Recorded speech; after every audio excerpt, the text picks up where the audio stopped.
everyone, welcome to Storytime with Ledding Library.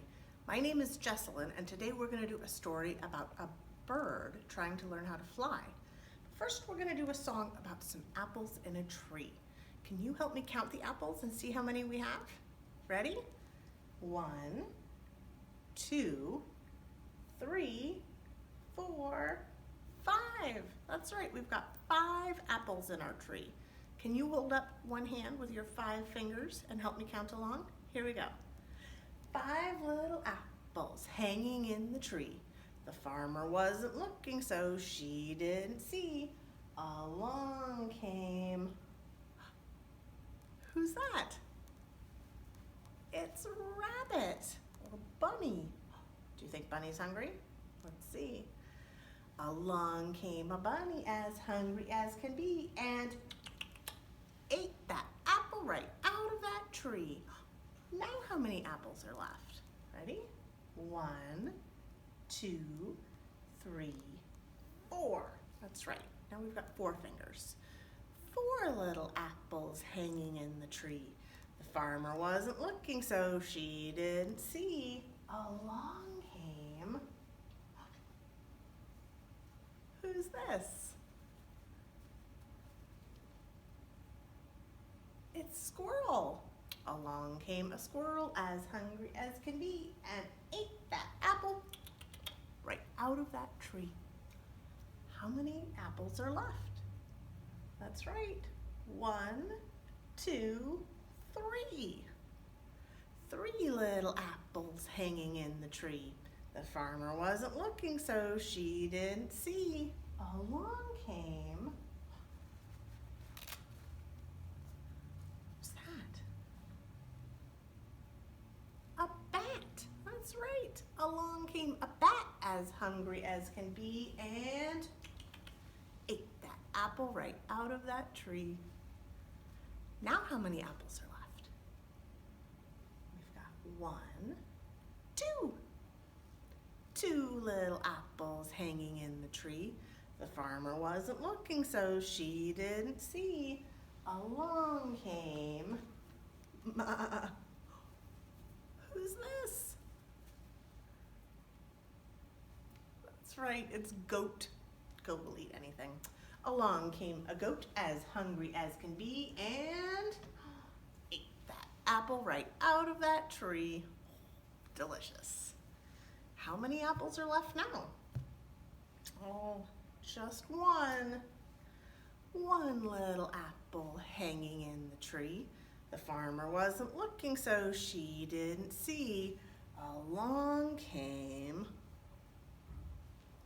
a bear. Along came a bear as hungry as can be and chomp, chomp, chomp, ate that apple right out of that tree. Oh, I hope it was a delicious apple. Whew, we ate all the apples. Look at that. All of them are gone, all 5. We've got a bare apple tree. We're gonna go do our story next.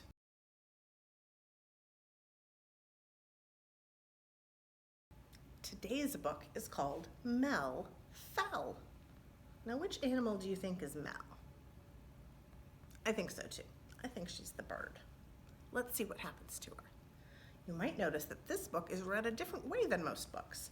We're not going to open it up this way and read it. We're going to open it up this way so we can see her falling. There's her tree. And there she is. Mel Fell by Corey R. Tabor is read with permission of Balzer Bray, an imprint of HarperCollins Publishers. Let's see what happens to Mel. One day, when Mama was away, Mel decided it was time to learn to fly. She had been in the nest long enough. "Aren't you scared?" asked her sister Pim. "Yes," said Mel, "but I won't let that stop me." She looked down. "It sure is a long drop," said her brother Pip. "Well," said Mel, "I've got wings." Mel was scared, and it was a long drop, but today was the day she would fly. Here she goes. See you soon, she told her siblings. She jumped, she flipped, she spread her wings, and then she fell. Mel fell and fell right past the owls. The squirrels tried to catch her. They really did. They'd grown quite fond of those squeaky little chirpers upstairs. But it was no use. They missed her by a whisker. Blast! Nuts! Oof! Aye! Zee-zoo, zay-zoo, said the bees. But they barely slowed her down. We will save you. Oh, they're not quite strong enough. Even the spider lent a hand. 8 of them. The fly says, I'm free. But still, Mel fell. Do not fear, helpless little bird. I will catch you. Even the slug couldn't catch her. She fell and fell. Oh no, says the ladybug. What's gonna happen to Mel? She's almost at the ground. What do you think? Let's see. Splash! She went into the water. What a big splash from such a big fall. Mel dived into the water. She snapped her beak and caught a fat little fish. She kicked her legs. She wiggled her tail feathers. She spread her wings. And then we're gonna go the other way.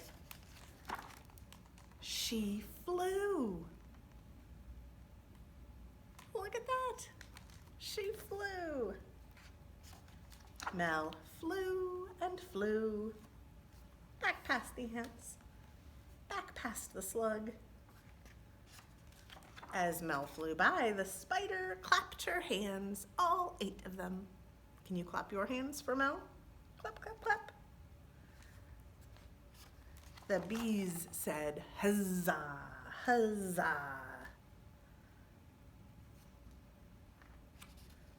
The squirrels raced her to the top. They can't fly, but they can climb up the tree. The owls look pretty surprised to see her. Mama was waiting when she got there. I flew, said Mel.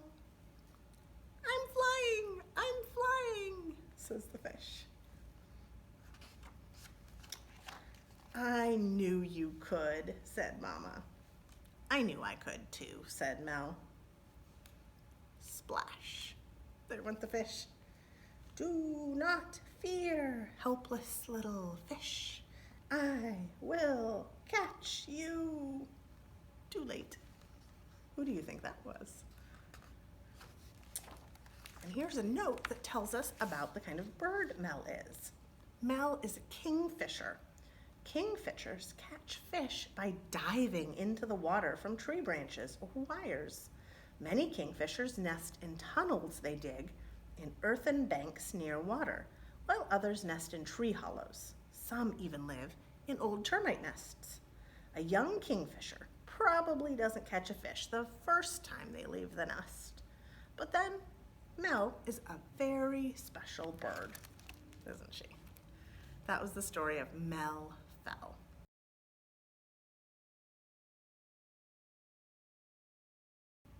What did you think of that story? Pretty surprising, huh? She caught that fish. We are going to finish today with a little rhyme about a beehive. Did you notice a beehive in the story? Me too. We are going to make a beehive by squeezing one hand shut, just like this. Here's your beehive. Here is the beehive, but where are the bees? Hidden inside, where nobody sees. Watch and we'll see them come out of the hive. 1, 2, 3, 4, 5. Bzzz. Off they go. Would you like to try it with your other hand? Squeeze that one shut. Here is the beehive, but where are the bees? Hidden inside, where nobody sees. Watch and we'll see them come out of the hive. 1, 2, 3, 4, 5. Bzzz. Off they go. That's it for story time today. I hope you'll join us for another video. See you later.